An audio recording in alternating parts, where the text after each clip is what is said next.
बिस्मिल्लाहिर्रहमानिर्रहीम।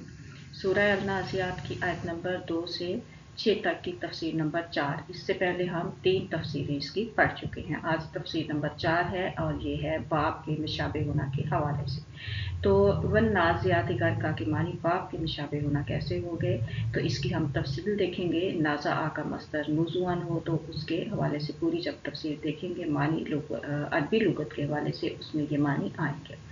और गाराकान का मस्दर अगरका हो तो गारकन के क्या मानी होते हैं, इसकी भी पूरी तफसीर हम देखेंगे।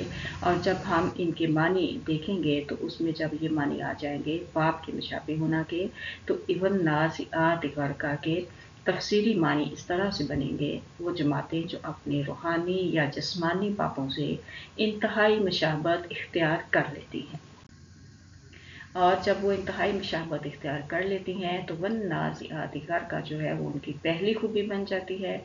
और पहली खूबी में काबिलियत पैदा होती है। काबिलियत कैसे पैदा होती है और कौन सी काबिलियत है इसमें, ये इसकी पूरी जो है तफसील वो हम इसमें देखेंगे। और इसमें फिर नक्शे कदम के जो सबूत हैं कुछ, वो भी हम देखेंगे।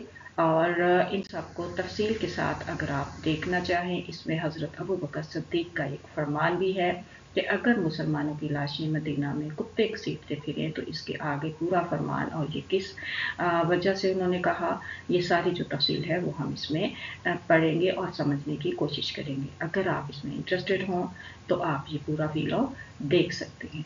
अस्सलाम वालेकुम रहमतुल्लाहि व बरकातहू।